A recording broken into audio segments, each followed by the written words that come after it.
Este programa llega a ustedes gracias a Pisco Armada. Un pisco de uva quebranta de 44% de volumen y 5 años de guarda. Un verdadero deleite para el paladar más exigente. Cómprelo en bodegarras.com y recuerde, tomar bebidas alcohólicas en exceso es dañino. ¿Qué tal, amigos? ¿Cómo están? Muy buenas tardes. Bienvenidos a una nueva edición de Baella Talks por Canal B, el canal del Bicentenario. Mi nombre es Alfonso Valle Herrera, estoy con ustedes hasta las 8 de la noche. Gracias por acompañarnos, gracias por estar con nosotros conectados. Los invito a que nos sigan por las redes sociales de Alfonso Baella, las redes sociales de Canal B, las redes sociales, la aplicación de Canal B, que nos sigan también a través de expreso.com.p, sus redes sociales, y también a través de la extensa red y ecosistema de cable operadores dentro de Lima metropolitana y a nivel nacional, donde está Econocable, Cable Más, Yotalam, WinTV, y también estamos en Amazónica TV y en Incavisión, entre otras muchas cadenas de cables que transmiten 24 horas al día nuestros programas. Tenemos más de 23 programas que producimos semanalmente y los mismos se transmiten durante las 24 horas a través de la señal en streaming de Canal B. Bien, a ver, hoy hemos tenido, para que usted sepa algo de lo que le estoy comentando, esto es el programa Viento a Favor, donde José Ricardo Stock, el conductor de este programa, estuvo con José Antonio Contreras, gerente general de la Asociación de Centros Comerciales, un programa estupendo, con unas reflexiones muy, pero muy atinadas de José Ricardo Stock. Esto lo auspicia el PAT, Escuela de Dirección de la Universidad de Piura. También hemos tenido el programa En Nombre de la Ley, bajo la conducción de Oriel Balega y Verónica Valenzuela, que estuvo como invitado a Lucas Gersi para hablar de oficiales de igualdad, análisis e inconstitucionalidad de quiénes son estos oficiales de igualdad. Es un tema muy importante que ha aparecido en diversos estamentos, que el Estado está promoviendo estos oficiales de igualdad. ¿Qué significa realmente? Bueno, mírelo usted en los archivos de En Nombre de la Ley, donde ya está el programa y también está en las redes sociales para que usted lo pueda apreciar. Estuvo también con nosotros el día de hoy Fernando Sillonis con su noticia del día, donde habló de la política retrógrada y mafiosa de los hospitales regionales. Bueno, este es un mal tremendo. Ya hemos hablado con usted, señora, señor, de los casos que Sillonis ha contado in extenso aquí. Son innumerables y son interminables en realidad. Todo lo que pasa en realidad ocurre de una manera vergonzosa, ¿no? Cuando a algunos hospitales en provincias se les trata de colocar la tecnología tan sencilla como simplemente la de poder tener el registro de los médicos cuando ingresan a una hora y cuando se entregan las citas electrónicas a las personas y pacientes, y estos pueden hacer su cola y tener una predictibilidad para ser atendidos. Bueno, esta tecnología, que es la más elemental y sencilla que hay para muchos médicos, es sinónimo de una afrenta, de un desafío, de un insulto, y hacen huelgas y paros y demás. Bueno, a todo esto se enfrenta o se ha enfrentado Sillonis muchas veces y lo cuenta siempre, y es algo que lamentablemente no se ha resuelto, ¿no? También hemos tenido a José Luis Gil con su columna Inteligencia para la Acción, organismos grises y organismos amarillos. En fin, muchas cosas que comentar. Qué pasa con el Colegio de Periodistas, qué cosa es lo que se ha infiltrado, qué está ocurriendo, cómo se pone el pare a las cosas. Bueno, José Luis Gil ha dicho su palabra en su programa el día de hoy, que usted debería ver. Y para terminar con los programas que tenemos en Canal B el día de hoy, ha estado también, no todos, porque vienen todavía otros que les voy a comentar, Óscar Becerra, que estuvo invitado hace unas horas con nosotros, pero que ha tenido su video columna para hablar de qué hacer sobre los Rolex, ¿no?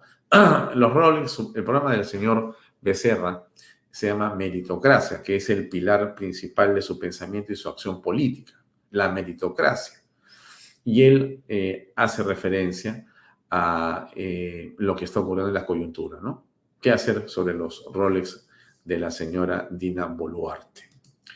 Nosotros vamos a conversar con Lucas Gersi también, vamos a conversar con él, más invitado de Vaya Talks el día de hoy. Vamos a hablar de la coyuntura política, ¿no? Varios temas que tocar con él, muy interesante, estoy seguro. Conversemos sobre los temas conceptuales de lo que pasa en el país, por qué el país es sólido, por qué el país es débil, qué males tenemos en nuestra patria y qué pasa con los temas relacionados a la presidenta Boluarte. ¿Puede sostener políticamente su cargo público hasta el año 26 o a estas alturas luce absolutamente debilitada? No sé, ese es un tema que le vamos a preguntar a Lucas esta noche, en unos minutos más. No se olvide que hoy día está, después de Bahía Talks, usted puede ver Reflexiones con Pepe Parro, Situación Actual es el título, y tiene dos invitados también estupendos. Hugo Guerra, que es abogado, periodista y analista político, y Javier Bravo, es el vicealmirante en situación de retiro y actual presidente de la Asociación de Oficiales Generales de las Fuerzas Armadas, ADOGEN. Va a estar a las 8 en punto este estupendo programa que le recomiendo no perderse. Bueno, a ver, empecemos a hablar por aquí, ¿correcto? Yo sé que hay muchos temas que conversar, pero déjenme entrar por este lado.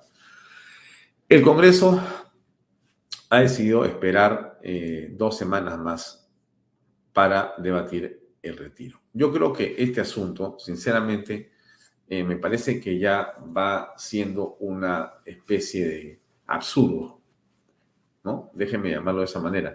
Mi idea, mi pensamiento, mi percepción es que estamos frente a un hecho en extremo ya ridículo a estas alturas. Yo creo que no se puede tratar a una persona como si fuera un niño irresponsable o tonto que no sabe qué hacer con su propio dinero. Y eso de que no te entrego tu AFP porque tú la vas a malgastar y que solo y gracias a mí, que soy la AFP, vas a poder vivir dignamente dentro de 10, 20, 30, 40 años, sinceramente es una cosa ya inverosímil en estas alturas. Y eso de que además si tú retiras el dinero, te vas a hacer daño tú, me vas a hacer daño a mí, la AFP, y le vas a hacer daño a los que se quedan, sinceramente es nuevamente estar llamando de una manera inapropiada a quienes tienen su dinero puesto en las AFPs. La libertad es el hecho esencial en la vida de las personas. Y un sistema que no promueve la libertad es absolutamente contraproducente. Entonces, aquí las personas están obligadas a optar, están obligadas a quedarse, y están obligadas porque tienen que hacerlo, porque así se ha estipulado en el sistema. Eso está mal y no da para más. No da para más. Retrasar 2 semanas solo hace algo que es peor, que es la gente va a tener la oportunidad y va a retirar su dinero. Porque, digamos, lo que se está retrasando es la posibilidad que haya una votación en el Congreso para que se autorice a que la gente saque su plata. No quiere decir que la gente va a sacar su plata, pero la gente puede sacar su plata. ¿Qué cosa dicen, y he escuchado yo en algunas organizaciones financieras o bancos? Han dicho, bueno, que se apuren porque seguramente mucha de esa plata la van a meter al sistema otra vez pagando deudas. Pues, obviamente, pues. Habrá gente que se la querrá gastar. Bueno, también tienen derecho. ¿O de quién es la plata? Entonces, alguien me va a decir, no es así, estás hablando como Pepe Luna. Bueno, miren, en este caso ya las etiquetas sinceramente a mí me resbalan, ¿no? Y yo creo que lo que importa aquí es seguir pensando en aquello que es fundamental, ¿no? La libertad es la esencia de la vida en sociedad. Y si creemos que la libertad es buena para ciertas cosas y no para otras, entonces, sinceramente, creo que estamos siendo poco coherentes. Así que dejo ahí esa reflexión. Creo que el asunto de las AFPs ya no debería de continuar retrasándose más. Este asunto del puerto de Chancay Lo comenzamos ayer con el congresista José Cueto Acerbi, y es en extremo delicado, porque lo que está ocurriendo es que ha aparecido un vacío en la ley, un vacío de interpretación en el contrato que tenía el desarrollador del puerto de Chancay, y ahora ya no va a tener exclusividad para tener los servicios portuarios, sino va a tener que compartirlo con otros. Y eso lo que está generando es una bulla tremenda, porque lo que dicen es que los bancos que han hecho un flujo de retorno de inversión con esa exclusividad, ahora, cuando las reglas pretenden cambiar, aún no habiendo terminado ni siquiera la primera parte de la inversión y ya están cambiando las reglas, hace sinceramente que esa inversión se ponga en riesgo, se ponga en duda y que correría peligro el propio puerto de Chancay, ¿no? Podría haber intereses, digamos, de origen o intereses de los vecinos del sur o de otros vecinos. ¿Quién está interesado en que ese puerto de Chancay no avance, no camine, se caiga? ¿Quién se beneficia si es que no se produce la inversión completa? Si se desdibuja, si se relativiza, si se detiene o si se ponen trabas como la que estamos viendo ahora. ¿Quién se beneficia? Que habría que pensar también en eso, ¿no es cierto? Bueno, lo dejo ahí, pero es un asunto en extremo grave. Los clips de esa entrevista están circulando en redes sociales hace rato. Y pasamos a este tema en extremo complicado. ¿Por qué? Porque la señora Boluarte, a ver, dentro de todo lo que ha ocurrido aquí, la señora Boluarte, creo que producto de su, digamos, inexperiencia política, producto de su incapacidad política, en fin, tantas cosas que podríamos decir sobre la señora Boluarte, el hecho objetivo es de que ella, en este caso, comete errores garrafales desde el principio. Y el oscurantismo, la poca transparencia y la lentitud para responder ha generado una hecatombe política al interno del gobierno. ¿Esto amenaza con la estabilidad? Por supuesto que sí. ¿Esto puede ser suficiente para que caiga la señora Boluarte? Miren, en el Perú todo puede pasar, también podría suceder eso. ¿Esto es bueno o es malo? En fin, mire, yo creo que no va a sumar, pero hay cosas que no se pueden permitir. Y la señora Boluarte, con estas, digamos, silencios, simplemente deja muy poco chance para que su credibilidad pueda sostenerse y menos recuperarse, ¿no? Yo creo que existe de parte de la mayoría de peruanos una duda razonable y creciente sobre si la señora Boluarte dice o no la verdad con respecto de este tema y por lo tanto de otros temas también. Entonces, si ella ya tenía, creo que un 10% de aceptación a su gestión, hoy debe estar como por el 5% o muy cerca del 4%. ¿Por qué? Porque la manera como se manejan los temas son influyentes en la opinión pública. Y la forma como la señora Boluarte ha manejado este tema es absolutamente contraproducente. Terrible, terrible, terrible. Entonces, ¿qué cosa fue lo que dijo el fiscal de la Nación ayer? A ver, escuche usted, ¿eh? Porque ha ampliado, ¿no? Ya no son relojes, ahora son relojes. A ver, ¿qué es lo que es ahora? Déjenme mirar bien. Son relojes. Son pulsera Cartier de $56.000. Son 432.000 soles de desbalance. Es $500,000 en joyas y 1.1 millones de depósitos del Club Apurímac, más los relojes. O sea, en fin, este asunto hasta ahora va siendo así de explosivo, ¿no? Pero escuchemos al fiscal para que no haya dudas sobre lo que le estoy diciendo. Adelante.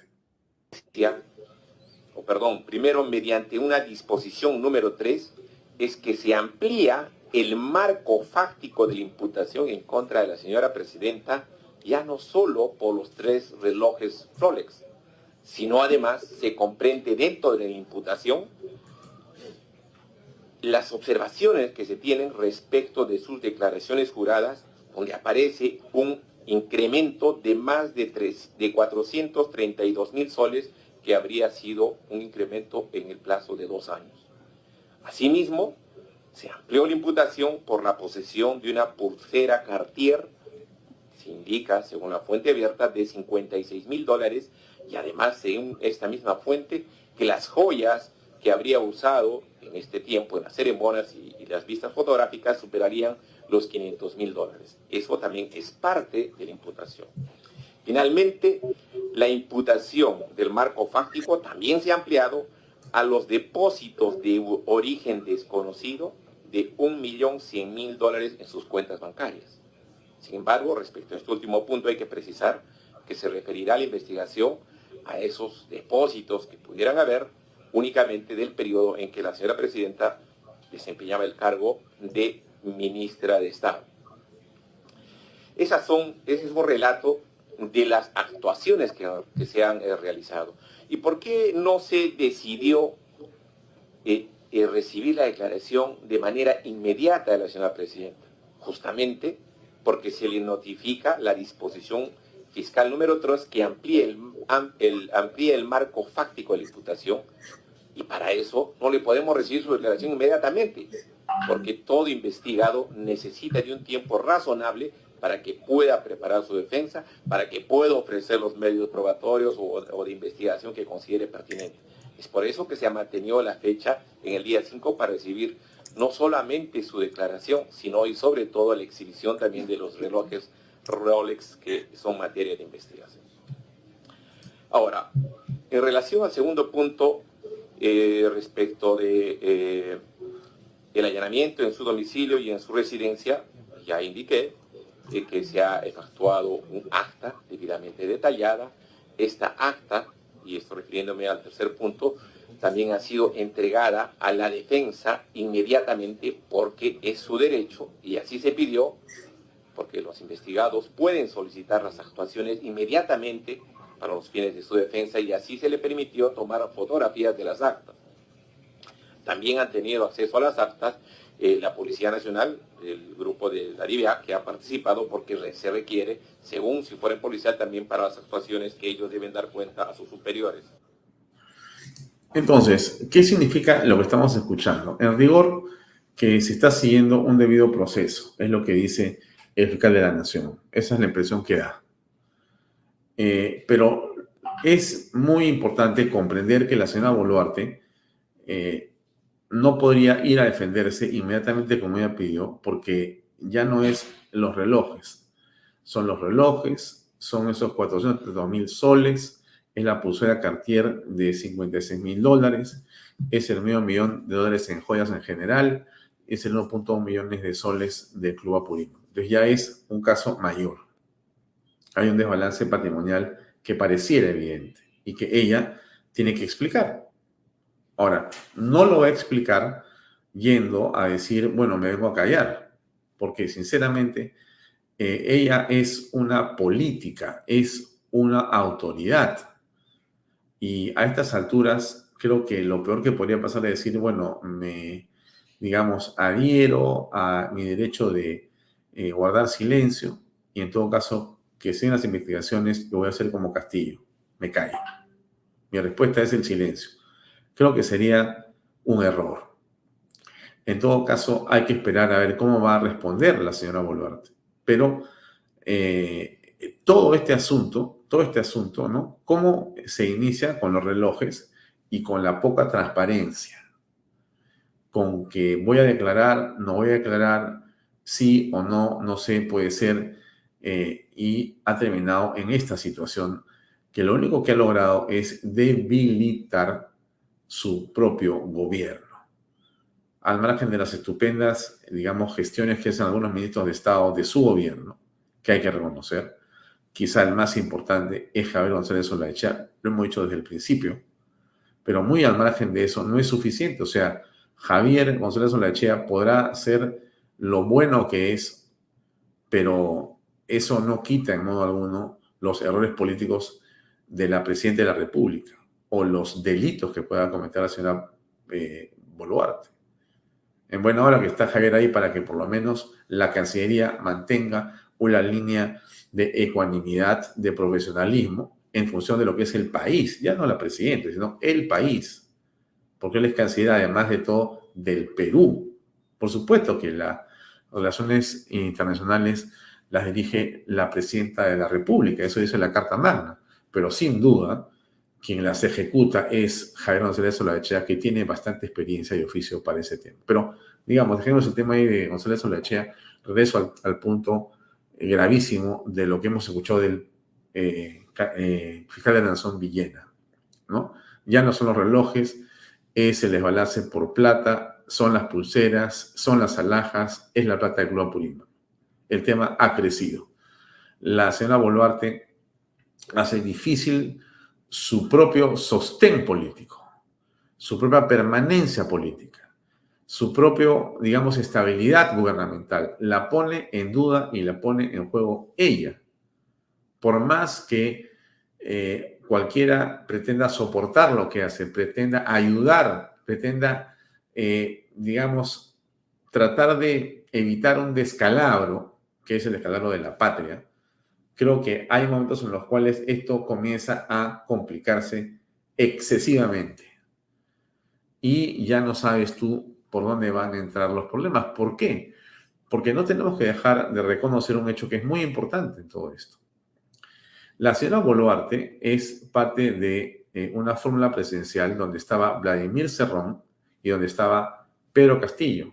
O sea, ella es una persona que ha convivido, ha planeado, ha elucubrado los temas de la campaña y de su financiamiento con estas tres personas. Pero no solamente en la campaña, sino en el gobierno de los tres. Porque si bien no pudo ser parte de la fórmula, Vladimir Cerrón continuó gobernando cuando salió elegido Pedro Castillo. Y Pedro Castillo mintió diciendo que no iba a entrar ni por la puerta como un portero, pero fue mentira. Tuvo ministros de Estado también, el señor Vladimir Cerrón. Y entonces, ese triunvirato gobernó. Y la señora Boluarte fue ministra de Estado del peor gobierno en la historia del Perú, que fue el gobierno de Pedro Castillo. Y fue una ministra de Estado silente y más bien prendida del aplauso y el discurso fácil, diciendo que ella no se iba y si se iba, Castillo se iba a ella y que su libertad era prueba de piedra y lodo. ¿Y cuántas veces salió al extranjero cuando fue ministra y cuando era vicepresidenta y salió, como por ejemplo se fue a Davos, a hacer el ridículo hablando peste del empresariado peruano y las minerías en el Perú? Cosa que después ha revertido completamente en su discurso. O sea, imagínense ustedes, esta persona, Dina Boluarte, es la que ahora tiene estos desbalances complicadísimos de entender y de comprender, donde además no existe explicación sobre el tema, que es lo peor. Entonces, insisto, más allá del eje del mal a que se refiere el congresista Cueto, con respecto a la forma como se hace el escándalo, el escarnio, más allá de cómo eso beneficia a posiciones y posturas políticas determinadas, donde están los rojos, los menos rojos, los caviares y demás. Más allá de eso, ¿no es cierto? El hecho objetivo es que Dina Boluarte está seriamente cuestionada en los temas de integridad y en los temas morales y éticos. Es una persona que en este momento no merece la confianza y no merece la credibilidad. Y esto ha ocurrido no por un enemigo político, no por un adversario, ha ocurrido por ella misma, por sus propios errores, por sus propios dichos y por sus propios hechos. Y eso, amigos, tenemos que tenerlo claro y es fundamental comprenderlo. Porque si bien es cierto, existe un deseo enfermizo de la izquierda caviar y demás de derribar al régimen para ellos ver cómo en ese desorden absoluto logran crear condiciones para cambiar la constitución, para poder hacerse del gobierno, para mantener las consultorías y demás, que es lo que están buscando y queriendo, cómo quieren manejar y seguir manejando el sistema judicial. Lo cierto es que con Dina Boluarte no hay mucho que se pueda hacer. O sea, ella misma se ha puesto en una situación de una fragilidad absoluta. Absoluta. Bien, lo dejo ahí por un minuto. quiero escuchar un poco a Carlos Álvarez, ¿no? Dicho sea de paso, antes de pasar a Carlos Álvarez, el escándalo Boluarte, como dice González Izquierdo, puede frenar la recuperación económica, pero por supuesto que sí, pero claro que sí. Estamos empezando a complicarnos en extremo. La credibilidad arrastra al país por completo. Lo que hace, como dice González Olaechea, el Perú resiste. Claro que resistimos. Hemos resistido barbaridad y media en la historia, pero es que no debería ser así. La inestabilidad ministerial afecta confianza empresarial. Los gremios expresan preocupación cuando salen varios ministros que algunos eran buenos. ¿Cuál? El caso de Matthews. Matthews era un excelente ministro. Nadie sabe por qué lo cambiaron. Y bueno, este asunto de Colchado que van a estar buscando una investigación y demás, ya veremos qué cosa es lo que ocurre. ¿Qué fue lo que pasó con Carlos Álvarez? Él sacó un video donde... A ver, pero mejor escuchémoslo al propio Carlos, por favor. Ahí va, un par de minutos. Para todos ustedes. Solo quería comunicarles que desde hace un día y medio en el que colgué el video Dina en su laberinto, pero la salvarán, he venido recibiendo todo tipo de amenazas con la única finalidad de que levante ese video. Muy pocas veces me ha pasado que con tanta insistencia e intermediarios me piden que levante este video. Dice que mi vida puede acabar, que no llegaré a festejar mis 41 años. Otros me recuerdan a mi madre muerta, entre otras bajezas. Señores, solo quiero decirles que no sacaré ningún video, que lo que yo digo es lo que siento. Y siento que ustedes están robándole hace mucho al Perú. Siento que el video de los Rolex va a quedar en nada. Y seguramente dirán que todos los Rolex son falsos, que son copias, que son réplicas, como ya lo adelantaron hace unos días algunos ministros. Qué coincidencia, ¿no? Y no pasará absolutamente nada, porque todos se ayudarán para llegar al 2026 sin perder sus beneficios. Sé, según lo que me han dicho, que pagarán a mis enemigos para que me destruyan en las redes y en los medios. No es novedad.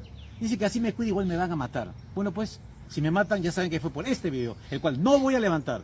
Y nadie me va a callar en criticar la maldita delincuencia. Nadie me callará cuando pido que se saquen a los malos extranjeros del Perú.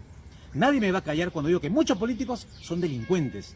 Nadie me va a callar cuando digo que las ONG son un negocio. Nadie me va a callar cuando digo que en este país el delincuente tiene más beneficios que la víctima. Nadie me va a callar cuando digo que un grupete de personas lideradas por Pedro Castillo se burló de los niños con cáncer. Nadie me va a callar cuando digo que los congresistas se olvidaron de investigar qué pasó esa tarde de burlas para los niños que ya fallecieron. Qué indolentes. Nadie me va a callar en decir que el Poder Judicial está muy mal y que muchos delincuentes pagan por su libertad. Nadie me va a callar si sigo diciendo que tenemos un ministerio público que sigue soltando criminales para que sigan matando a más peruanos.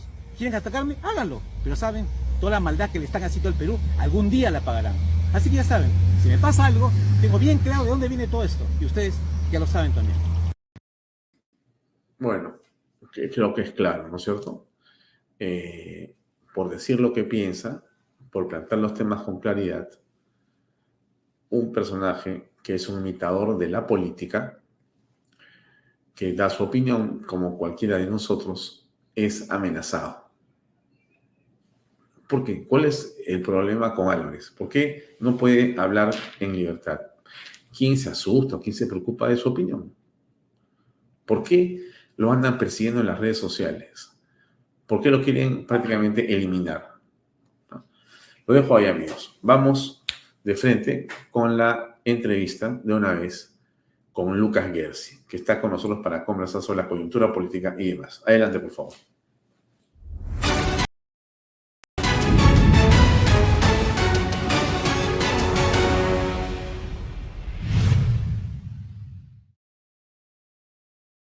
Bien, amigos, gracias por continuar conectados a Canal B, Bahía Talks. Hoy es miércoles y estamos con nuestro invitado para esta conversación en la entrevista de fondo. Está con nosotros el doctor Lucas Gersi. Lucas, gracias por acompañarnos. Hola Alfonso, ¿cómo estás? Muy buenas tardes y siempre muy contento de estar contigo en Canal B. Gracias por la invitación. Lucas, vamos a hablar de varios temas. Quisiera que comencemos quizá por un asunto un poco más general, ¿no?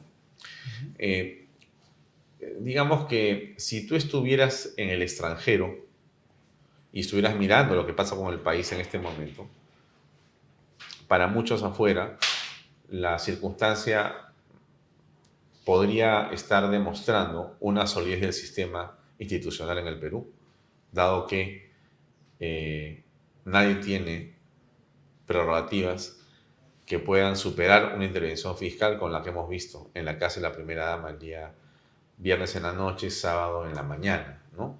Ha entrado la fiscalía derribando la puerta y eso a muchos peruanos puede parecerles mal y a muchos en el extranjero les puede parecer de una solidez importante, ¿no? Una independencia de poderes, una fortaleza institucional, toda vez que además hay varios presidentes investigados seriamente o detenidos, y entonces parecería que la justicia en el Perú funciona. ¿Qué piensas tú, digamos, otra vez, te pregunto si lo miras desde afuera, ¿qué te parece? A ver, siempre hay una manera optimista de ver las cosas y una manera pesimista de ver las cosas también, ¿no? El Perú, con todas las dificultades y todos los problemas que tiene fortalezas. Tenemos una economía más o menos estable, una moneda más o menos sólida, tenemos un Estado de Derecho, un parlamento, digamos, muy a veces caótico, pero que funciona también, un tribunal constitucional que hace su trabajo correctamente. Es decir, en el Perú sí hemos desarrollado instituciones que son resilientes y que aguantan cualquier cantidad de golpe, ¿no es cierto? Y que a veces hacen locuras, pero que mal que bien responden y funcionan, ¿no es cierto? Esa es la parte optimista. La parte pesimista es que dentro de esta democracia constitucional golpeada, caótica que tiene el Perú, nosotros vemos un país sin rumbo, sin liderazgo, con un sistema político enormemente fragmentado, con corrupción institucionalizada e infiltrada en muchos lugares y con una crisis y polarización política y impredictibilidad política que no termina, ¿no? Y que se extiende año tras año tras año. Entonces, ¿el Perú es democrático? Sí.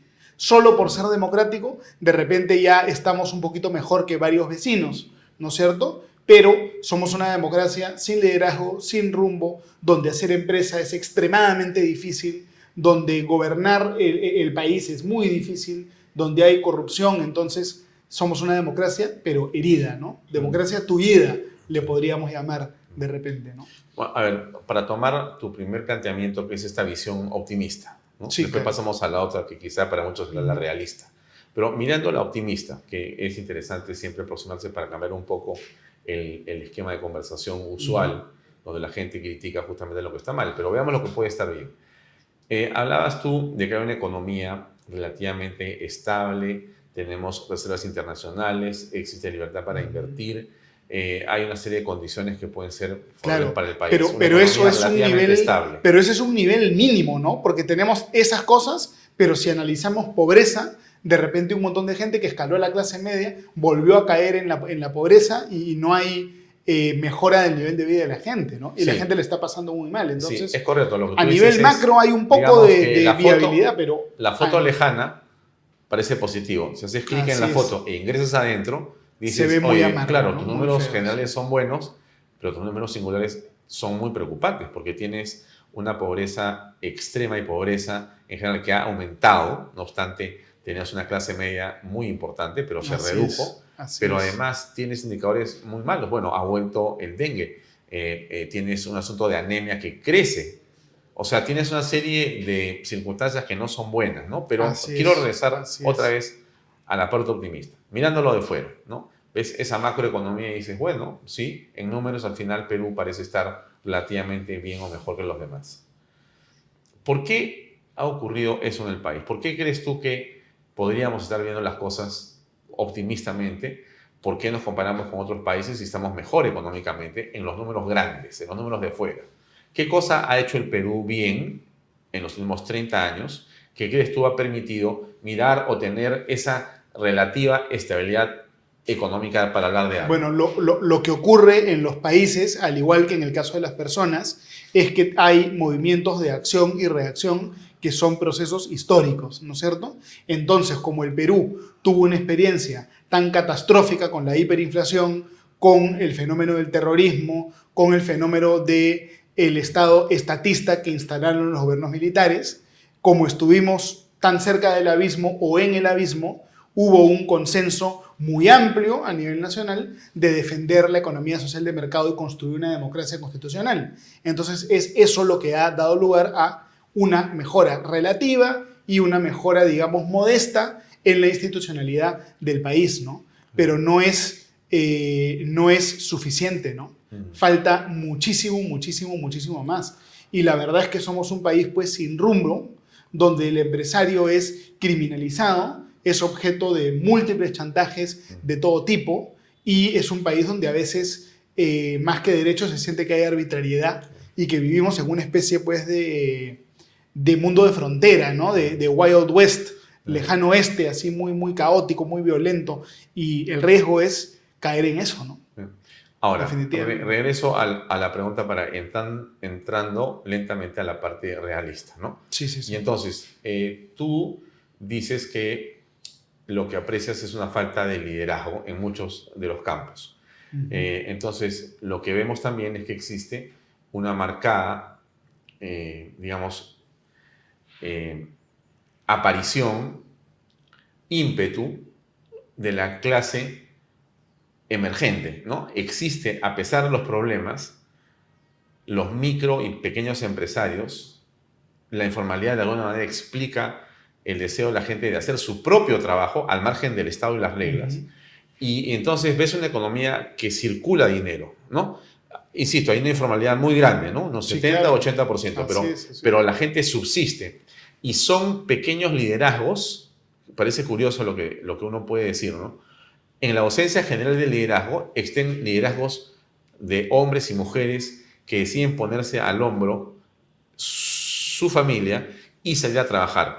Crean sus puestos de comida, crean su manera de construir prendas para vestir, o crean negocios que pueden ser aparentemente rudimentarios, pero mueven la economía de manera muy importante. Sí, sí. Y entonces, donde uno reconocemos que existe falta de liderazgos en la clase dirigente, encontramos liderazgos micro en diferentes sectores de la economía. Bueno, la gente hace lo que puede para salir adelante y para progresar, ¿no? Yo creo que el tema de la informalidad es sintomático de los problemas que tiene el país. Mira, si nosotros revisamos estadística, vamos a ver que los países cuando son pobres son informales. Y a medida que se vuelven ricos, se vuelven formales. Y en el caso del Perú no ha ocurrido eso. El Perú hoy día es mucho, pero mucho más rico que en el año 89. Pero es igual de informal o de repente más informal que en el año 89. Es decir, el Perú rompe todas las reglas en materia de informalidad. Todos los países en el mundo se enriquecen y va bajando la informalidad. En el Perú nos enriquecemos y la informalidad se mantiene o sube. ¿Por qué ha ocurrido eso? Y yo creo que es un problema, es un fenómeno. Es un fenómeno que tiene que ver con el marco legal, ¿no es cierto? La gente, el common law, digamos, el cliché, ¿no? Lo que siempre se repetía, el cliché era, no, en el Perú hay mucha informalidad porque somos pobres. Hay mucha informalidad porque no tenemos productividad. Esa era la sabiduría común, ¿no? Todo el mundo decía eso como un cliché, pero resulta que eso es falso, porque somos mucho menos pobres que antes, pero somos igual o más de informales. Es decir, en el Perú, ¿por qué hay tanta informalidad? La hipótesis que yo tengo es que nosotros tenemos tanta informalidad en el Perú porque ingresar al sistema legal es demasiado costoso, sobre todo el ingreso al sistema laboral. Este es un problema de normativa laboral, fundamentalmente, ¿eh? Ni siquiera tributario, es laboral. Perú es uno de los pocos países en el mundo donde el trabajador despedido puede hacer un juicio para regresar a su puesto de trabajo. La OIT te dice, no tiene que haber eso de regresar al puesto de trabajo, basta que tú lo compenses. Pero en el Perú tú contratas un trabajador, lo despides y lo reemplazas con otro, y el trabajador original te mete juicio y regresa. Hay estabilidad laboral absoluta. Y como consecuencia de eso, es que tenemos casi de manera universal empleo informal, ¿no?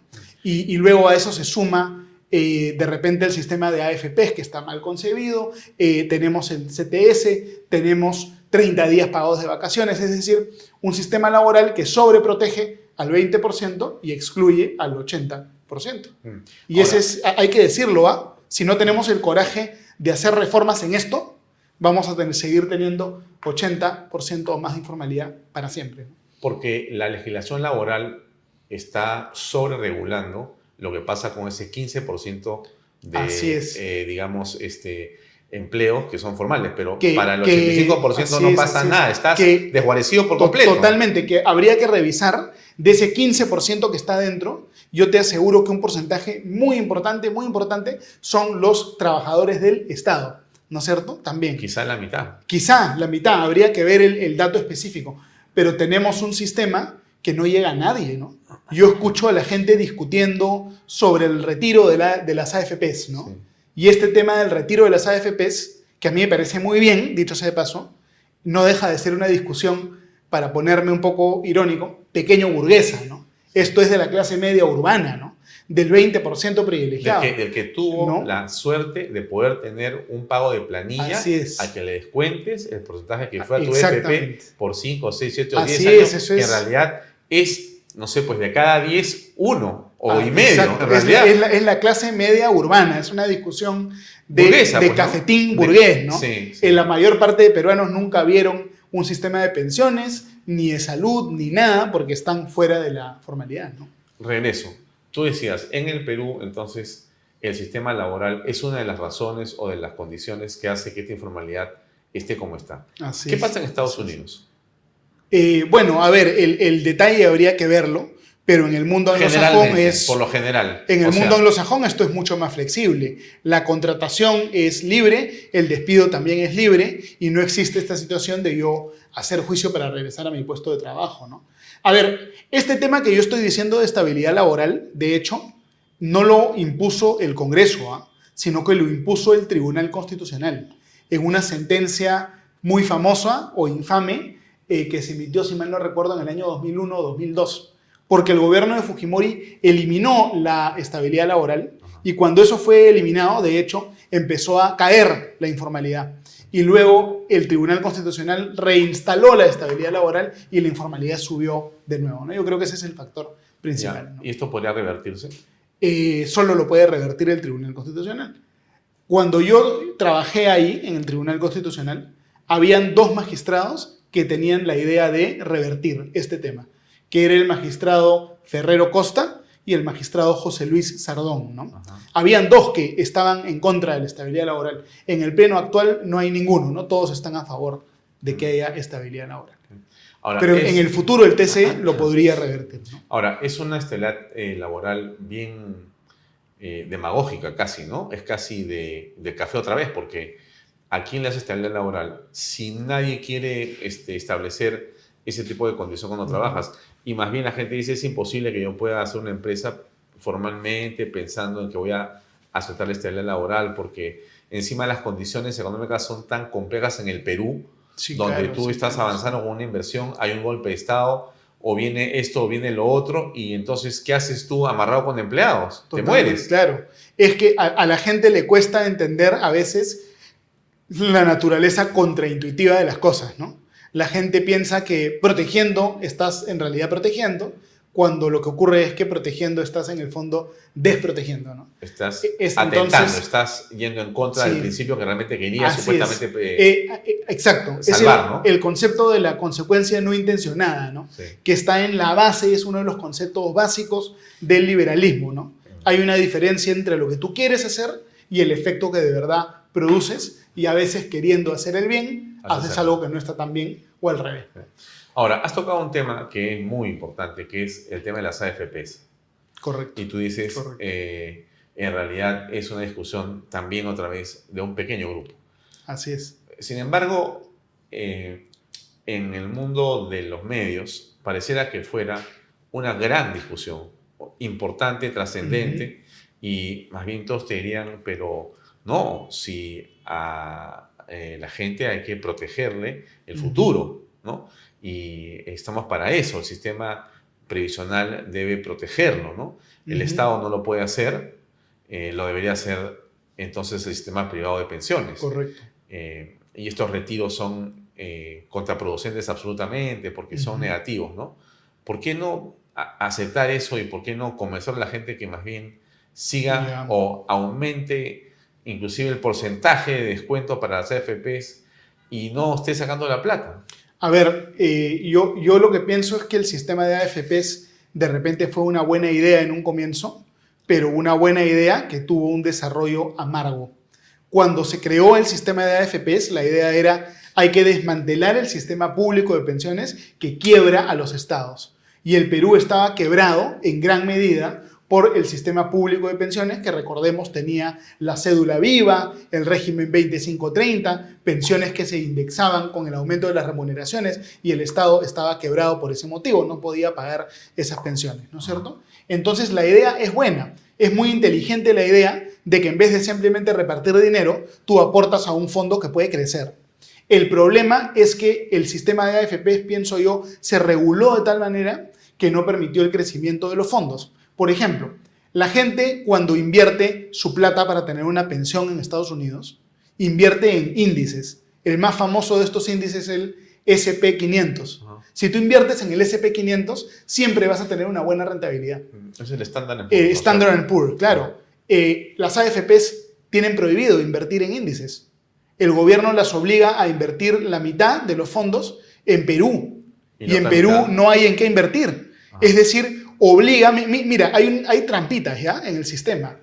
El sistema obliga a las AFPs, obliga al ciudadano a invertir en las AFPs y luego obliga a las AFPs en invertir en bonos del Estado peruano. Es decir, el Estado obliga a todos los aportantes a que le compren bonos, a que le presten plata. Y eso no se sabe, es decir, el sistema no permite obtener una buena rentabilidad. El sistema bien hecho debería permitir a las AFPs invertir fuera del Perú. El sistema bien hecho debería promover la libre competencia. No se permite que haya libre competencia porque todas las AFPs están obligadas a ofrecer productos casi iguales, casi estandarizados. Por consiguiente, no hay libre competencia. Antes había un montón de AFPs, creo que llegaron a ser 8 o 9, y creo que ahora con las justas quedan 4 o de repente hasta menos, ¿no? Sí. Entonces, es un sistema que ha evolucionado mal, ¿no? Entonces, ¿tú creerías que el futuro de las AFPs, como está planteado ahora, correría el riesgo de desaparecer pronto? O sea, si tú proyectas lo que está ocurriendo ahora con este retiro que va a ocurrir, sí, claro, y que me parece inminente que se realice, porque la gente, el argumento de que mira, no saques la plata porque la gastas, no saques la plata porque... Ese es el paternalismo, ¿no? Sí, pero... Es tratar a un adulto como si fuera un niño. Los adultos... Pero como un niño irresponsable, ¿no? Como un niño irresponsable, cuando los adultos, padres de familia, gente trabajadora, sabe bien lo que tiene que hacer para proveer para su vejez, ¿no? Y además, tratando al adulto como un niño no estimulas la responsabilidad, sino lo contrario. Yo soy, por principio, un enemigo del paternalismo en todas sus formas, ¿no? Y el paternalismo hay que erradicarlo, hace mal a la sociedad, ¿no? Y entonces, en esa línea de pensamiento, ¿tú pensarías o creerías que el sistema como está en la actualidad no es sostenible? A ver, yo no he revisado los números, ¿no? Yo no sé si va a ser financieramente sostenible o no. Pero has oído que se han retirado cantidades importantes de dinero en los... Sí, creo que son por 5, supuesto, 6, claro. o 6 o 7, por 8 supuesto, retiros. Pero un sistema de pensiones que se supone que está al servicio del aportante y al servicio de los usuarios, que está aterrorizado porque los usuarios van a tener la opción de abandonarlos, es decir... No es la obligación, es la opción. Así es exacto, la opción. Es decir, si yo tengo que obligarte a que consumas lo que yo te estoy ofreciendo para existir, eso significa que no soy competitivo.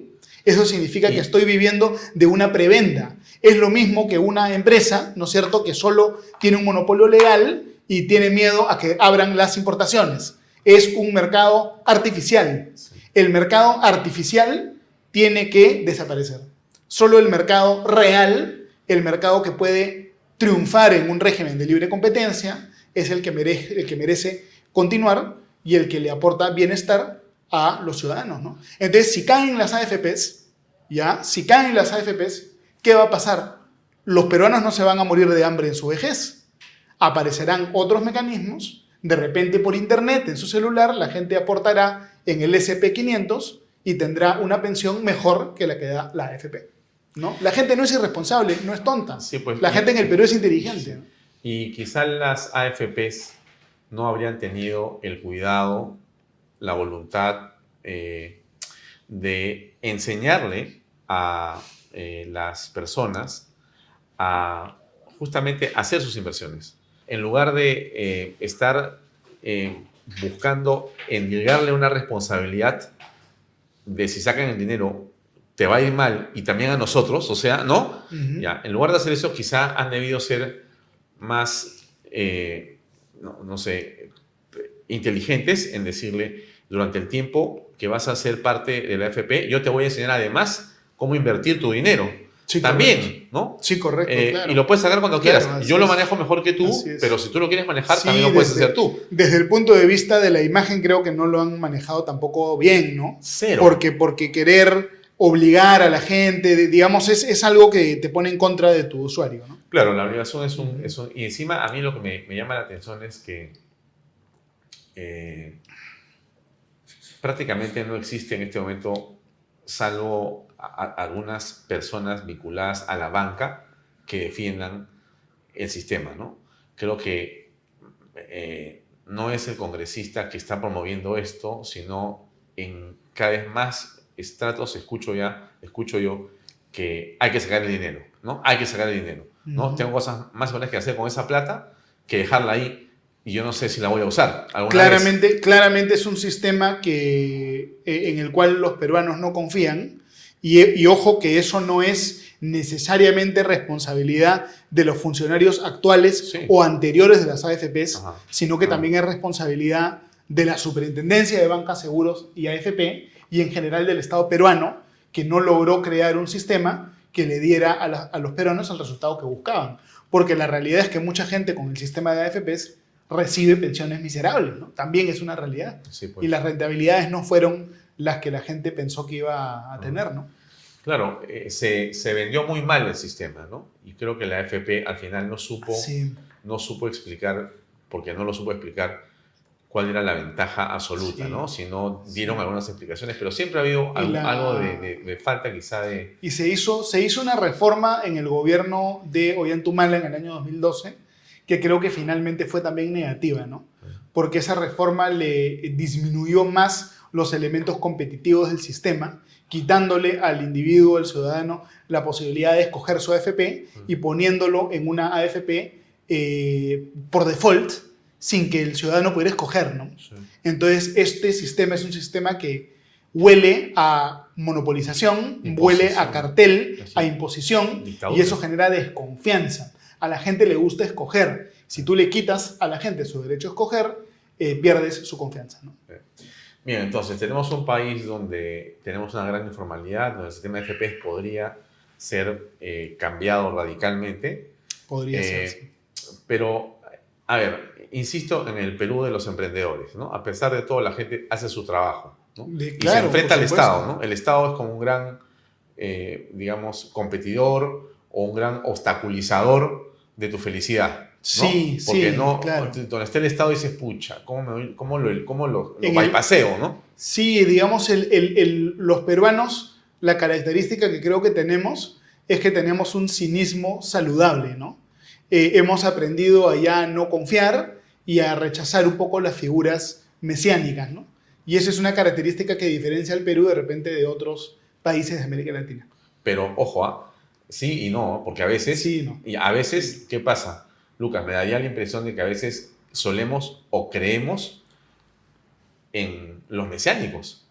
Porque una votación sobre Pedro Castillo, abrumadora, como la que hemos visto, haciendo mucha gente que se sentía identificada con él racialmente o originariamente o como fuere que sea, al final de cuentas no había ninguna racionalidad sobre el éxito de ese gobierno, pero votaron por él. O sea, pensaron, no, él es un maestro, es un hombre pobre como yo, él me va a resolver el problema, casi mesiánico. O sea que es, digamos, es que hay también una diferencia, diría yo, gigantesca, descomunal entre el Perú urbano y el Perú rural, ¿no? Y entre el Perú de la costa y el Perú principalmente de la sierra. En realidad tenemos diferentes países con diferentes formas de pensar y yo creo que en el Perú la ideología más fuerte no es ni la derecha, ni la izquierda, ni el liberalismo, ni nada de eso, sino la ideología más fuerte es el anti-Lima. Si uno viaja por el Perú, el elemento constante. El antilimeñismo. Así es, claro, el antilimeñismo. El elemento constante, permanente, universal entre la gente de izquierda, de derecha y de todos los pelajes políticos es este rechazo hacia el centralismo de Lima y hacia la arrogancia de Lima, ¿no? Y ahí hay un problema bien grave que si no lo manejamos nos va a destartalar el Perú. Lo que nosotros hemos visto desde el punto de vista sociológico es la descomposición de una élite tecnocrática que trabajaba desde Lima y su reemplazo por una clase política que viene de las regiones, ¿no? Y ahí tenemos a figuras como Vladimir Cerrón, figuras como Martín Vizcarra y otras figuras similares que han venido apareciendo. Es decir, el reemplazo de una élite por otra, ¿no? Y la política regional es muchísimo más despiadada e inescrupulosa que la política que estábamos acostumbrados los criollos limeños, que era una política a pañuelazos, ¿no? Claro. Y es lo que estamos viendo. Lo que hemos visto en Cajamarca, por ejemplo, ¿no? Cuando teníamos creo que era un alcalde o gobernador que se enfrentó a una compañía minera diciéndole que agua sí y oro no, y que al final terminó en la cárcel porque era un corrupto gigantesco, Claro. que utilizaba los esquemas populistas contra la minería y esos discursos básicamente para hacer negocios. Así es, Gregorio fue descubierto. Santos, ¿no? Así es, Gregorio Santos. Claro. Y como él habrán muchos, ¿no? Porque hay en todo el Perú se ha desarrollado un sector económico que con la excusa de repente de la defensa del medio ambiente o de los derechos indígenas acosan permanentemente a las empresas a cambio de sumas de dinero, ¿no? Por ejemplo, hace una semana salió un reportaje bien interesante en Willax, ¿no es cierto?, donde se denunció que se había detectado que una ONG ambiental, una cabeza de una ONG ambiental tenía cuentas offshore en Gran Caimán con millones de dólares, ¿no es cierto? La señora Lucila Pautrato y Arzún presuntamente tendría esa cantidad de dinero, ¿no? En Gran Caimán. Entonces, como ella, ¿cuántos más habrán así, no? Es un negocio, ¿no? Finalmente. Bueno, las ONGs en el Perú son un negocio Sí, claro. que curiosamente casi no tiene control, ¿no? Así es. Porque la APSI, si no me equivoco, es la organización vinculada a la Cancillería que regula a estas organizaciones, no les pide un detalle de las cuentas, de cómo Así invierten es, su dinero. así En realidad es, ellos sí. pueden decir que hacen lo que sea Sí. y no pasa nada. No ocurre eso en ninguna parte, solamente con las ONGs. Yo recuerdo que en el gobierno de Alan García advirtió que esto iba a ser un problema. Recordemos que el chavismo, cuando estaba vivo Hugo Chávez, utilizaba las casas del ALBA para ejercer influencia política en otros países y a través de ONGs buscaba ejercer influencia política. Entonces Alan García en su momento aprobó una ley para controlar esto de una manera mucho más detallada, pero en su momento el Tribunal Constitucional declaró inconstitucional esa ley, ¿no? Sería interesante que el Congreso vuelva a plantear una norma en ese sentido, que no sea inconstitucional y que se pueda regular quizá un poco más este sector. Porque hemos visto casos de estos ambientalistas que denuncian a todo el mundo, demandan a todo el mundo y luego resulta que tienen cuentas millonarias en paraísos fiscales, ¿no? Ahora, entremos lentamente a lo que ha sido la noticia más importante de los últimos 3 semanas y casi va a ser un mes. El Rolex. Y termina siendo los relojes o las alhajas o las cuentas de la señora Dina Boluarte, la presidenta de la República. Correcto. ¿Cómo aprecias lo que ha ocurrido? ¿Cuál es tu punto de vista? A ver, a mí no me causa ninguna alegría lo que está ocurriendo, ¿no? Yo creo que lo que está ocurriendo es trágico. El gobierno de Dina Boluarte, la verdad que ha convocado gente con talento, gente honrada, como de repente Rómulo Mucho, como el canciller González Olaechea. Hay gente buena que ha sido convocada al gobierno y se nota un esfuerzo por hacer las cosas bien, por lo menos en algunos sectores, ¿no? En otros sectores han habido pues cosas bien complicadas. Entonces es algo que entristece mucho que Dina Boluarte se vea envuelta en un escándalo de este tipo. Lo que yo pienso es que la verdad es espontánea y la mentira es construida. Si yo acuso a alguien de algo y esa persona es inocente, esa persona aclara de inmediato, al toque, de manera muy natural, ¿no es cierto? al no aclarar de manera natural, sino mantener silencio y ensayar hipótesis rebuscadas, como que era un reloj Bamba, ¿no? Primero dijeron, no, que es un reloj Bamba. Y luego se encontró, ¿no?, el certificado que era original. Y dijo, no, lo que pasa es que Dina tiene un sugar daddy. Alguien dijo una cosa así. Entonces, en vez de dar una explicación razonable e inmediata, se demoran en explicar, y las explicaciones que dan, la verdad, perdóname que lo diga en estos términos, son un insulto pues a la inteligencia de los peruanos, ¿no? Entonces, la defensa de Dina Boluarte ha sido muy pobre, ¿no? Okay. Y eso indica que posiblemente el reloj sí ha sido una dádiva, ¿no?, a cambio de algún favor, y eso es delito, ¿no? En cualquier sentido, hay un debido proceso. En Siempre, cualquier sentido, siempre, ese debería de continuar y avanzar. Por supuesto. Pero en tu claro. opinión, ¿esa es una razón, como decían algunos congresistas en las últimas sesiones, para vacar a la presidenta Boluarte? Yo no veo que el Congreso tenga voluntad de hacer eso. Yo creo que hacer eso de repente podría ser precipitado, pero la imagen de Dina Boluarte está deteriorada, ¿no? Y yo creo que la gran mayoría de peruanos ahora la perciben como corrupta, ¿no? Y yo creo que es muy importante la consistencia, ¿no? La consistencia es muy importante. Cuando habían actos de aparente corrupción en el gobierno de Pedro Castillo, nosotros, Alfonso, los denunciamos, ¿no? Ajá. De manera fuimos, los denunciamos. De todas las formas. Así lo chancamos, ¿no? Con la pata en alto. Y salimos a las calles, ¿no? Y salimos a las calles, ¿sí? Entonces, si hay una denuncia de corrupción en otro gobierno, también hay que denunciar de la misma manera. Yo creo que una persona que no es consistente pierde su credibilidad. Y la credibilidad la tenemos que cuidar. Entonces, yo no creo que la gente de los sectores democráticos tenga que jugarse el rol de escudero de Dina Boluarte. Van a salir quemados, van a perder. No deben los demócratas ser escuderos de esta señora cuando esta señora tiene cosas que explicar que no las ha podido explicar bien, ¿no? Sí. Ahora, Boluarte es parte de una fórmula presidencial donde está Vladimir Cerrón y Pedro Castillo. Pedro Así es. Castillo está en la cárcel por el golpe de Estado y demás cosas. Así es. Vladimir Cerrón está buscado por la policía, prófugo en este momento, Así es, de varios sí. delitos. Sí, Y claro. está buscado en todo el Perú y en el extranjero también para detenerlo. Así es, y hay versiones, ¿no es cierto?, que tendrán que investigarse, que se indican que dentro del gobierno hay elementos que podrían haber ayudado a Vladimir Cerrón, ¿no? Y eso es verosímil, y eso es preocupante, y eso se tiene que investigar. Ahora, entonces, el tema es, alguien te puede decir, no seas inocente, Alfonso, Luca, de estar pensando que la señora Boluarte iba a ser buena si venía de una fórmula tan oscura, ¿no? Exactamente, eso es justo. Tú lo has dicho con gran claridad.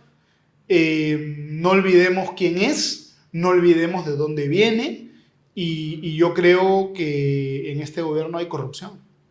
Y yo creo que cuando se investigue va a salir a la luz seguramente mucha corrupción. Y eso no va a ser culpa de la gente honrada que ha entrado a este gobierno, como Rómulo Mucho, como el ministro González Olechea y otros más, ¿no es cierto?, que seguramente buscan hacer un trabajo honrado. Pero se nota, y creo que para todos los peruanos es evidente que hay estos problemas, ¿no? Sí. Y entonces, ¿cómo poder llegar al 26? ¿O tú crees que hay que interrumpir este gobierno, dadas las circunstancias y lo que estamos comentando? Porque parecería evidente que hay un desbalance, parecería evidente que había una dádiva, y entonces ante esa, digamos, percepción que podemos tener, habría que actuar de una vez. Pero hay un debido proceso también, entonces... Siempre pero hay existe entonces una contradicción, hay mucha gente que dice, oye, pero entonces que se vaya, no, que se quede. Bueno, va a ir saliendo más información en los próximos días. Vamos a ver cuáles son los desarrollos nuevos, vamos a ver cuál es la siguiente jugada, por así decirlo, de la defensa de la presidenta, pero definitivamente tiene una imagen muy deteriorada y no es una persona que haya llegado a donde está con un proyecto de país, sino que está ahí por accidente, participó en el gobierno de Pedro Castillo y viene con este tipo de defectos, ¿no? Además, no hay que olvidar la enorme cantidad de funcionarios públicos, incluyendo altos funcionarios públicos, que siguen en sus cargos y que fueron designados por el gobierno de Castillo. Es decir, estamos en la continuación del gobierno anterior y eso no lo debemos olvidar. Bueno, a ver, ¿llegamos o no llegamos al 26? Yo pienso, muy difícil saber, porque un día las agrupaciones políticas y las bancadas te besan, te abrazan y el día siguiente de repente el puñal, ¿no? O cambian de parecer. Entonces yo creo que hay una posibilidad muy real de que no lleguemos. Entonces, yo creo que hace el año pasado te hubiera dicho de todas maneras llegamos. Sí. Hoy día no estoy seguro. Ahora, Hoy pero día no has estoy dado en el clavo también tú en la solución, porque pareciera que la manera o la fórmula para llegar está en el Congreso. Es la única manera, claro. No hay nadie más que puede vacar o no a la presidenta. La sartén por el mango siempre la tienen nuestros amigos parlamentarios. Pero te hago la pregunta que también circula en el mundo del periodismo, y es que si ella está mostrando un desbalance que es anterior a su labor pública como presidente de la República, antes, o sea, el desbalance de los millones y de esas cosas está antes de que ella asumiera la presidencia. Ese delito que es antes tiene también que esperar a que sea solamente, relevada del cargo por el Congreso. No, ella como presidenta tiene una inmunidad que la protege frente a todo. Ella no puede ser arrestada ni enjuiciada durante su mandato, ni por cosas que ocurrieron antes, ni por cosas que ocurrieron después. Es decir, no hay prisión ni juicio contra Dina Boluarte mientras ella sea presidenta, ¿no? Salvo la flagrancia. Salvo la flagrancia, el caso de Castillo, ¿no? Que fue flagrancia, y salvo la renuncia o la vacancia, ¿no? Ya, o sea que si la señora Boluarte asesina a alguien delante de las cámaras, tiene que ser pasada por el Congreso en una vacancia. Ahí estamos entrando en un terreno medio complicado, constitucional un poco complicado, pero yo creo que si hay flagrancia y asesina a alguien, ahí sí la puedes arrestar. Como se arrestó a Pedro Castillo, inclusive antes de que Pedro Castillo fuera vacado, ¿no? Que fue el caso del golpe de Estado, que fue flagrancia. Sí. Pero eso no va a ocurrir, ¿no? Dina Boluarte no está en delito flagrante y esta situación no se va a configurar. Lo que puede o no puede ocurrir en un país como el nuestro es difícil de predecir, porque al final el Perú siempre es más grande que cualquier guionista. Totalmente, ¿no? claro. Nos sorprende todo. La obra literaria perfecta, ¿no? La obra de García Márquez envidioso de lo que podría haber pasado en el Perú. Claro, ¿no? Más Macondo que Macondo. Claro, es la inverosimilitud permanente, ¿no? Entonces, yo te voy a contar el capítulo que no te has imaginado nunca y aparece la realidad. No tienes que inventarlo, la realidad es más fuerte. Pero regresamos al punto. Entonces, la señora Boluarte, si desde el punto de vista legal está blindada, salvo por el Congreso. Está blindada, claro. Como presidenta tiene inmunidad constitucionalmente, no puede ser arrestada, no puede ser enjuiciada, salvo renuncia, vacancia o delito flagrante, ¿no? Como bien dices. Aun cuando los delitos hayan ocurrido cuando la Fiscalía de la Nación diga no, esto ocurrió antes, por supuesto, o voy a iniciar una acción constitucional contra ella. Claro, por supuesto, es así. No hay ninguna fórmula. Claro que sí. A ver, el artículo 117 de la Constitución establece una lista cerrada de delitos por los que un presidente puede ser acusado durante su mandato, ¿no? Recordemos, impedir las elecciones, impedir el funcionamiento del Congreso. Salir por esas cosas la podrían acusar, pero por cualquier otro delito no la podrían acusar, ¿no? Entonces, a mí me da la impresión, y te pido tu opinión, que la estrategia de ella va a ser, bueno, me lo regaló un enamorado, en fin, no contesto más preguntas. Claro, pero es que esa es una estrategia pues muy, muy inverosímil y que no va a convencer a las personas. El problema que tiene Dina Boluarte es que ha perdido la credibilidad. Ha perdido la credibilidad, ¿no? Sí, pero sigue siendo presidente. Bueno, pero un presidente sin credibilidad puede tener una fecha de expiración corta. Sí, pero yo te pregunto, ¿tenía credibilidad Alejandro Toledo después de todo lo que mintió? No tenía credibilidad. Y seguiríamos preguntándole a otros presidentes como Castillo, pero en el camino también había otros de que no teníamos en la mínima credibilidad en ellos. O sea, habían perdido por sus propios dichos y actos. Sí, es verdad. Pero en el caso de Alejandro Toledo nunca se produjo un bochorno de esta naturaleza durante su gobierno, ¿eh? Una situación así... No, pero te pregunto, ¿qué más bochornoso? ¿Un reloj sobre tu mano que no quieres conocer quién te lo dio? ¿O que tú niegas a tu hija? ¿Qué es peor? Fue antes. No, peor es lo primero. Peor es lo primero. Pero, perdóname, ¿el reloj o la hija? La hija es peor. Claro. Moralmente. Él negó la hija. Pero y la reconoció después. Pero había mentido ya. Sí, sin Y duda. y no sin pasó duda, nada. sin duda. Al final de cuentas tuvo 7% de aprobación, menos que Boluarte, y todos fueron a salvarlo para continuar. Son coyunturas políticas Muy distintas difíciles.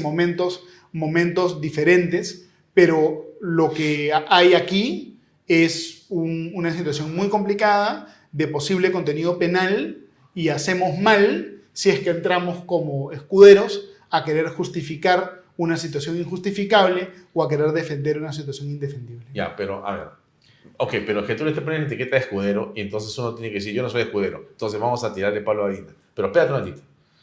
Lo que dice en este momento la oposición en el Congreso es lo que tú dices. Dicen, no podemos, tiene que irse la señora Boluarte porque ya todo hace, digamos, razón y todo las indica a ella como responsable de ese desbalance patrimonial, por lo menos en el lado activo sabe más. O sea, los relojes, la joya, la plata en la cuenta y demás. Esta señora es una corrupta, tiene que irse, nos ha mentido, no quiere contestar, oculta las cosas en la fiscalía, no quiere contestar, no da respuesta, como te he dicho. Entonces, no vamos a esperar el 26, que se vaya de una vez. ¿Sí? Digamos, la vacancia es una decisión que tiene que tomarse con mucho cuidado. Vamos a ver qué información adicional sale por parte del Ministerio Público, ¿no es cierto? No ¿No es cierto, Alfonso? Tú eres en este momento asesor principal de una fuerza política determinante en el Congreso. En esa hipótesis, pongamos, y te preguntan, doctor Gersi, yo le preguntaría y le pediría a usted a nombre de nuestra bancada mayoritaria, ¿qué considera usted que tenemos que hacer frente a lo que está pasando? ¿La vacamos o no? Es algo que consideraría, Alfonso. Es algo que consideraría. ¿Ya? ¿Por qué? Principalmente para mantener la consistencia en las posiciones que uno adopta que tienen un contenido moral. Porque uno no puede salir a criticar la corrupción del gobierno de Pedro Castillo. Y cuando hay una corrupción, pienso yo, recontra evidente en este caso, hacerse un poco los locos, ¿no? Pero te hago la siguiente pregunta. Sí, Siguiendo sí, la sí. línea de pensamiento del asesor principal de esta bancada mayoritaria inexistente en esta teoría que estamos conversando. ¿Y qué hacemos, doctor Gersi, con los fiscales, los jueces, los ministros de Estado de los últimos 5 gobiernos que tienen signos exteriores de riqueza evidentes? Todos vamos- ellos tienen que ser denunciados y investigados. El caso del fiscal Vela, que también tenía, creo, un Patek Philippe o un Rolex, también se le debería abrir una investigación y es una vergüenza es que ello no ocurra si es que no ha ocurrido, ¿no es cierto? Es decir, el hecho de que hayan otras personas incursas en situaciones aparentemente irregulares no es un argumento de defensa para la Presidenta de la República, ¿no? El argumento no puede ser mal de muchos, consuelo de tontos, o como el otro no hizo su tarea, está bien que yo no haya hecho la mía, ¿no? Ese es un argumento inaceptable, ¿no? Digamos, nosotros tenemos que ser severos contra la corrupción en todas sus formas y la generalización de estas aparentes malas conductas no debe dar lugar a que bajemos nuestro nivel de severidad. De acuerdo. Es Entonces, eso, al final. perfecto, entonces. Imaginemos que, siguiendo el pensamiento y la recomendación del doctor Gersi, en esta teoría de la que estamos conversando, en esta simulación, la bancada mayoritaria dice, vamos a vacarla.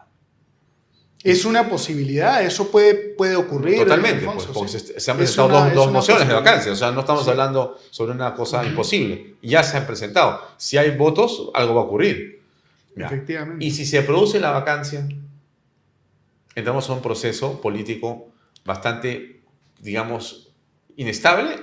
¿O cómo ves tú esa solución a la crisis producida por lo que hemos descubierto de la señora Boluarte y la decisión de ser moralmente consecuentes? Es un proceso político que va a ser impredecible, complicado, difícil el 2026 y también el 2025, ¿no es cierto? Y el 24. No es imposible, muy improbable, pero no es imposible eso tampoco, ¿no? Porque si Tenemos- se vaca la tenemos- señora en los próximos 30 días, bueno, antes de julio tendremos ya a otro presidente interino, que será el del Congreso de la República, en Palacio, y habrá que convocar para los siguientes 4 meses a un proceso electoral. General, seguramente, ¿no? Por el momento yo creo que eso no está dentro del ámbito de lo que sea probable, ¿ah? Es improbable. Sí. Recordemos que las bancadas yo creo que han negociado con el Premier el voto de confianza. Eso es lo que explica los cambios que han habido en el gabinete. Los 6 ministros cambiados. Así es, eso es lo que lo explica, es fruto de una negociación para obtener respaldo parlamentario, y lo que va a ocurrir es que por el momento esa vacancia no se va a materializar, pero sí vamos a tener un poder ejecutivo muy, pero muy disminuido, inclusive diría yo reducido a su mínima expresión, ¿no? Por este papelón que hemos visto todos los peruanos, ¿no? Y entonces la supervivencia de la señora Boluarte en realidad pende de muy poco, de un hilo. Es sumamente extremadamente frágil. efímera, ¿no? Extremadamente frágil, efímera, es muy, muy débil, ¿no? Muy, muy débil. Y bueno, la democracia peruana está pues en esta situación difícil, ¿no? Pero lo que no podemos hacer nosotros es, en el nombre de la estabilidad, aceptar situaciones irregulares. Porque en el nombre de la estabilidad aceptamos una situación irregular, después otra, después otra, después otra, y nos convertimos en cómplices y en los políticos tradicionales que el pueblo repudia, y lo peor de todo, desprestigiamos el Estado constitucional de derecho. El Estado constitucional de derecho, si no logra erradicar la corrupción y se vuelve funcional a la corrupción, pierde legitimidad y fortalece ¿a quién? Al antisistema, ¿no? Llámese como se llame, al que quiera quebrar el Estado constitucional, hacer la Asamblea Constituyente, quedarse en el poder. A esos estamos fortaleciendo si es que nosotros dejamos de ser severos con la corrupción. Entonces, es eso, ¿ah? Tenemos que ser consistentes moralmente. Y ser consistentes moralmente implica asumir costos, a veces, ¿ah? Y yo creo que tenemos que actuar de esa forma. Darle la confianza es apañar la corrupción, es ser cómplice. Mire, esto es muy doloroso, pero yo creo que en estas circunstancias sí lo es. Porque la manera como Dina Boluarte se ha defendido, yo creo que es una falta de respeto a la investidura presidencial y a todos los peruanos, ¿no? Yo me siento engañado, yo me siento que me han faltado el respeto diciendo las cosas inconcebibles que han salido a decir, ¿no? Que el sugar daddy, ¿no? es algo inaceptable, ¿no? Es inaceptable. Estamos frente a un hecho bien complicado, ¿eh? Porque si seguimos en esta línea de proyección, nada garantiza que tengamos un buen proceso electoral, más bien una improvisación absoluta. Una improvisación muy, muy grande, ¿no? Que hubiera sido todavía peor si hubieran prosperado los proyectos disparatados e inconstitucionales de adelanto de elecciones, ¿no? Que gracias a Dios no se aprobaron, ¿no? Recordemos que el adelanto de elecciones se da, según la Constitución, única y exclusivamente cuando renuncian o son vacados el presidente y los vicepresidentes, ¿no? Y no cuando se le ocurra al Congreso, ¿no? Pero claro, es una posibilidad para la que tenemos que prepararnos, ¿no es cierto? Habrán algunos partidos en proceso de inscripción que de repente no llegan. Hay una cantidad gigantesca de vientres de alquiler que van a estar ofreciéndose seguramente al mejor postor. Ya están ofreciendo. Y hay que estar muy, muy atentos, ¿no? Sí. Además, la ley electoral establece un plazo muy exigente. En julio, todos los que quieren ser candidatos tienen que inscribirse pues, en un partido. Entonces ya vamos a estar viendo quién va a ser candidato, quién no va a ser candidato, y las fichas van a ir alineándose, ¿no? Ahora, para terminar, ¿cómo aprecias el desempeño de la Fiscalía en este proceso contra la señora Boluarte? A ver, el fiscal de la Nación es una persona que ha recibido también una serie de cuestionamientos, ¿no? Pero la medida de allanamiento es totalmente constitucional. El presidente de la República puede ser investigado durante su mandato y eso supone la posibilidad de que se dicten diligencias de este tipo en su contra, ¿no? Entonces no ha sido inconstitucional, no ha sido arbitrario. De repente la máxima crítica que podemos hacer es el show de romper la puerta con el ariete, ¿no? El tema del ariete es la foto que ha dado la vuelta al mundo. De repente eso ha sido excesivo, no había de repente otra forma de hacerlo. No sabemos cuánto se demoraron en abrir la puerta. Eso hay que investigar, ¿no? Esa parte hay que investigar. Pero de ahí a decir que el allanamiento es arbitrario, no lo fue. El allanamiento tuvo autorización judicial, ¿no? Entonces es una diligencia regular. Ahora, ¿cómo hay un pensamiento que habla de lo siguiente, ¿no? El congresista Cueto ha hablado de un eje del mal que magnifica esto. O sea, que contribuye a este show. ¿no? El congresista Cueto no discute la legitimidad ni la legalidad de la acción de la Fiscalía. Tampoco discute la falta de transparencia de la señora Presidente Boluarte. Lo que él discute es que la manera en que se ha tratado el tema termina siendo un show. Y ese show, en opinión de él, tiene que ver con el deseo de exacerbar, de exagerar las cosas por este eje del mal, donde están al final progresistas y caviares y rojos. ¿Qué piensas al respecto de ello?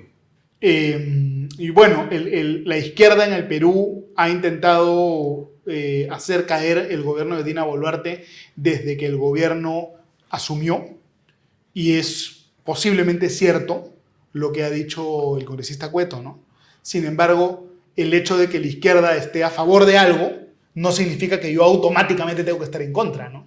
No es que yo veo lo que hacen ellos y automáticamente hago lo opuesto a lo que están haciendo ellos.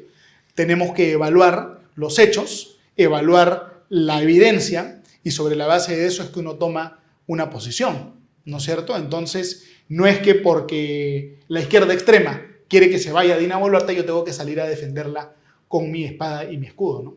Tampoco ese es el razonamiento. O sea, podrías terminar coincidiendo con la izquierda de los caviares. Eventualmente, claro. Eventualmente, en ciertas cosas. Sí. No, digamos, yo rechazo absolutamente todo lo que la izquierda quiere para el país. Absolutamente, ¿ya?